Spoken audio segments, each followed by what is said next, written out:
Le terrorisme représente l'un des plus grands défis sécuritaires auxquels font face les États africains au XXIe siècle. Plusieurs pays africains, dont le Mali, le Burkina Faso, le Niger et la Somalie, sont déjà touchés par ce phénomène. Ainsi, certains groupes terroristes disposent de moyens militaires sophistiqués et parviennent à recruter de plus en plus de jeunes africains pour rejoindre leur rang.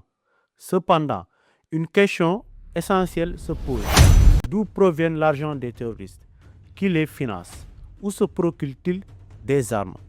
Dans cette nouvelle investigation, nous analysons spécifiquement le financement du terrorisme au Sahel.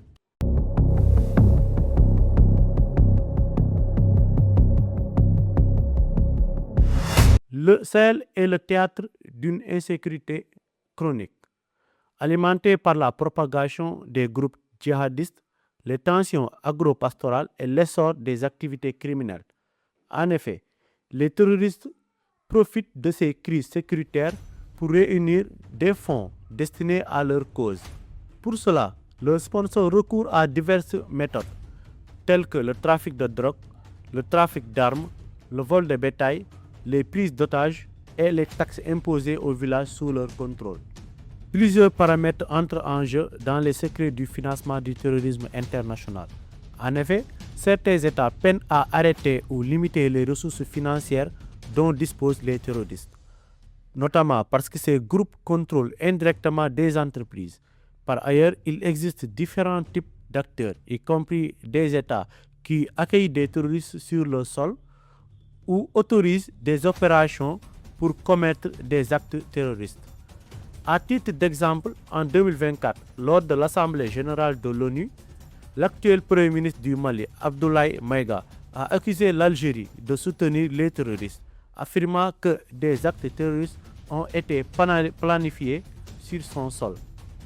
De plus, d'autres moyens de financement incluent les dons, les contributions volontaires ou les financements provenant d'ONG pour des motifs religieux, par exemple comme la création d'écoles coraniques.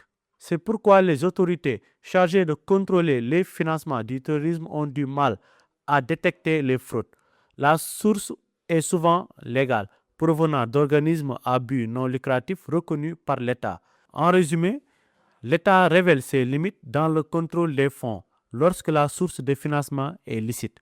Selon le groupe d'action financière GAFI, le financement participatif permet d'atteindre un public très large pour collecter des fonds pour une cause caritative, une start-up ou un projet créatif. Cependant, le GAFI précise que le crowdfunding est détourné à des fins illégales par les groupes terroristes qui exploitent les plateformes de collecte pour obtenir des fonds auprès d'un public mondial. Par ailleurs, au Sahel, les terroristes recourent à des modes de financement traditionnels. Parmi ceux-ci figurent le vol de bétail, le paiement de rançon après enlèvement, surtout les étrangers, le contrôle du secteur minier, le trafic de drogue, les vols avec violence ou les taxes imposées aux villages contrôlés. En particulier, le vol de bétail est très fréquent au Sahel et constitue l'un des principaux modes de financement des terroristes. Depuis des années, ces groupes ciblent les troupeaux des nomades ou des sédentaires qu'ils revendent sur les marchés pour financer leurs opérations futures. Cela montre que le bétail représente une économie vitale permettant aux groupes terroristes de survivre. Selon Adair Magazine, dans un article publié le 29 avril 2025, le Nigeria est le pays le plus affecté par le vol de bétail en Afrique, suivi du Mali, d'après Flore Berger, chercheuse à la Global Initiative Against Transnational Organized Crime. Ce bétail volé est revendu pour acheter du carburant, des armes, etc.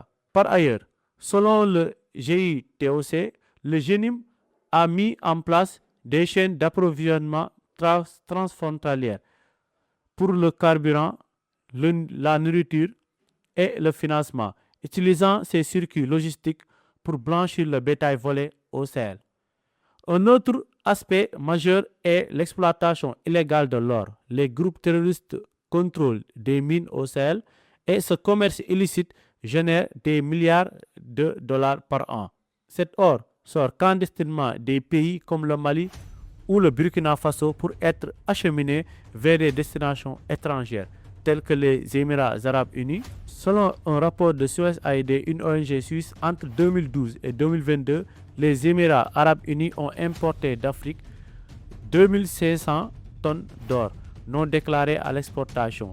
Les Émirats, qui ne possèdent pas de mines d'or, importent principalement de l'or africain pour le revendre à la Suisse. Les groupes terroristes contrôlant ces mines vendent l'or pour financer leur logistique, acheter des armes ou fabriquer des engins explosifs. De surcroît, ces sites servent à cacher des armes et à recruter de nouveaux membres.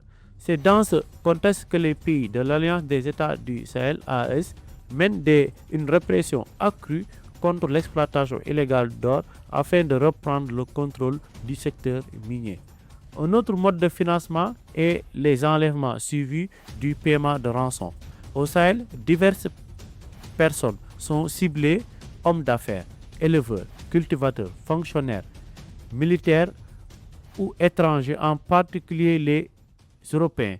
Les circuits de rançon sont complexes et difficiles à tracer car les terroristes font preuve d'une grande prudence. Les otages constituent une source de financement extrêmement lucrative. Les otages occidentaux rapportent des millions, voire des milliards de francs CFA. Par exemple, en décembre 2020, l'armée algérienne a confisqué une tranche de rançon de 80 000 euros, environ 52 millions de francs CFA, cachée au nord-est de l'Algérie, liée à un marché conclu au Sahel en octobre 2020, selon Le Monde. Dans ces affaires, certains États paient des rançons. Selon Jeune Afrique, une enquête du New York Times en 2014 révélait que la France avait versé environ 58 millions de dollars à Al-Qaïda ou à ses affiliés entre 2008 et 2014. Une information démentie par Paris.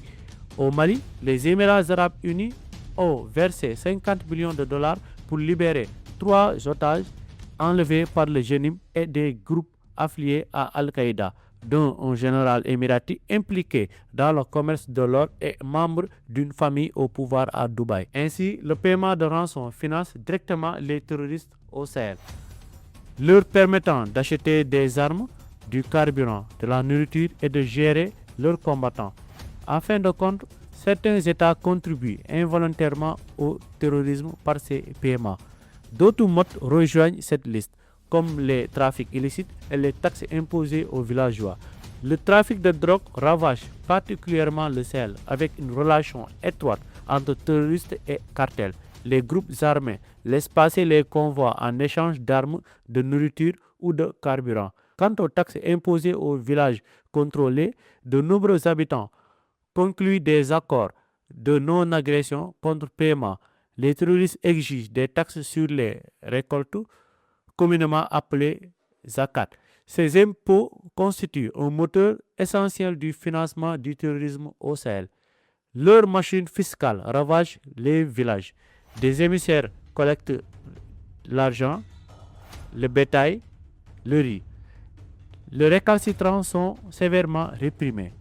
Par exemple, le 18 janvier 2026, dans le village de Bossier, au Niger, l'État islamique au Sahel a exécuté des villageois refusant de payer la zakat imposée. Selon Human Rights Watch, récemment, le 18 février 2026 au Nigeria, le groupe Lakurawa a tué plusieurs villageois dans l'état de Kebbi, où l'État nigérian est absent. Au Mali, dans la région de Ségou à Nyono, les villageois ont signé un pacte de non-agression avec les terroristes. Si ces groupes imposent leurs lois dans certaines localités, cela révèle l'absence totale de l'État central, leur permettant de financer leurs opérations sous le regard impuissant des autorités. Au Somalie, les terroristes d'El-Shabaab taxent les populations, mais leurs impôts s'accompagnent souvent de services comme la justice ou la sécurité dans des zones délaissées par l'État. Cette stratégie crée un sentiment de légitimité et renforce leur emprise. Le financement du terrorisme au Sahel demeure l'un des défis majeurs pour les États africains. Cette question complexe implique de multiples paramètres. Néanmoins, des institutions comme le GAFI et les CENTIF luttent activement contre ce fléau.